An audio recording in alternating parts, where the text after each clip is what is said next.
చేశారు వీళ్ళని అడుగుతున్నా మిమ్మల్ని. అందుకే నేను ఒకటే మిమ్మల్ని కోరుతున్నా, మిమ్మల్ని ఆలోచించమంటున్నా. ఈయన తప్పులు చేసి తప్పులు చేయించి వాటాలు పంచుకొని దొంగలు ఊర్లు పంచుకున్నట్టు వీళ్ళంతా రాష్ట్రాన్ని దోపిడీ చేసి ఇప్పుడు ఎమ్మెల్యేలు మార్చేసి, ఎందుకంటే అర్థమైపోయింది సర్వేలో, ఇంటికి పోతున్నామని అర్థమైపోయింది, సినిమా అయిపోయింది. ఎట్టి పరిస్థితుల్లో గెలుస్తారా తమ్ముళ్ళు? ఎవరికైనా నమ్మకం ఉందా అని అడుగుతున్నా. లేదు అంటే చేలిపైకి చెప్పండి. ఒక్కొక్కరు అంటున్నారు 160 గెలుస్తా ఉంటున్నారు. ఎన్ని గెలుస్తామనేది కాదు, ఇలాంటి దుర్మార్గుడు రాజకీయాల్లో ఉండడానికి అర్హత లేదు.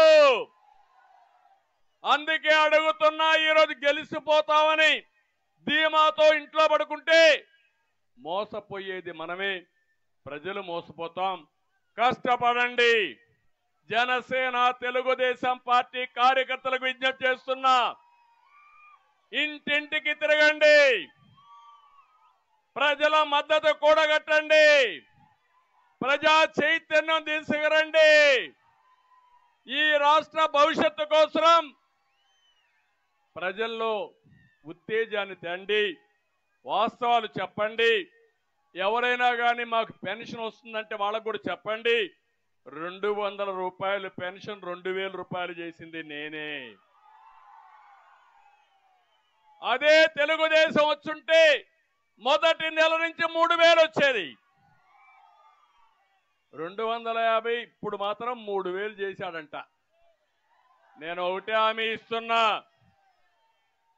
ఎవరైతే ఈ పింఛన్లు తీసుకున్న వాళ్ళకి పింఛన్ ప్రారంభించింది నందమూరి తారక రామారావు గారు, దాన్ని పెంచింది నేను. మళ్ళీ వాళ్ళని ఆదుకునే పార్టీ తెలుగుదేశం పార్టీ. ఇంకో పక్క ఇక్కడికి వచ్చినప్పుడు పిట్లవారిగూడెంలో నేను ఇప్పుడే చెప్పాను, ఎత్తి పొదుగులు చేయాలని చేస్తాం. వాణిజ్య పంటలు ఎక్కువ వస్తాయి, కోల్డ్ స్టోరేజ్ కట్టాలన్నారు, కడతాం. నూజివీడులో మామిడికి మార్కెట్ పెంచాలన్నారు, ప్రాసెసింగ్ యూనిట్ తేవాలన్నారు, అవి కూడా తెస్తామని చెప్పి నేను మీకు తెలియజేస్తున్నా.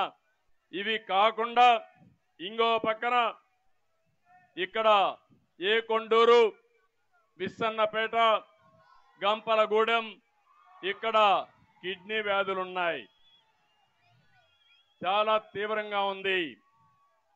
ఇది ఎంతవరకు ఉందంటే, ఏ విధంగా అయితే ఉద్దానం ఉందో ఆ ఉద్దానం మారిగా ఇక్కడ కూడా ఆ సమస్య ఉంది. తప్పకుండా శ్రద్ధ పెట్టడమే కాకుండా ఈ సమస్య పరిష్కారానికి, ఈ సమస్య నియంత్రణ కోసం తెలుగుదేశం పార్టీ జనసేన కృషి చేస్తామని చెప్పి కూడా నేను మీకు తెలియజేస్తున్నా. కట్టలేరు పైన వినగడప బ్రిడ్జి బాబు రావాలి, బ్రిడ్జి కట్టాలి. 26 కోట్లు హామీలు మాత్రం ఇచ్చారు. హామీలు ఎక్కడికి పోయినాయి తమ్ముళ్ళు? కోటలు దాటాయి. మాటలు కోటలు దాటాయి, చేష్టలు మాత్రం గడప కూడా దాట్లా. ఇంకో పక్కన టిట్కో ఇళ్ళు, నేను పేదవాళ్ళకి ఆస్తి ఇవ్వాలనుకున్నా, అవి కూడా నాశనం చేశారు. మళ్ళా హామీ ఇస్తున్నా, మీరు ఆ టిట్కో ఇండ్లు పూర్తి చేసే బాధ్యత, మీకు శాశ్వతంగా ఆస్తి కల్పించే బాధ్యత తెలుగుదేశం పార్టీ తీసుకుంటామని హామీ ఇస్తున్నా. ఇప్పుడు నేను అడుగుతున్నా, తెలుగుదేశం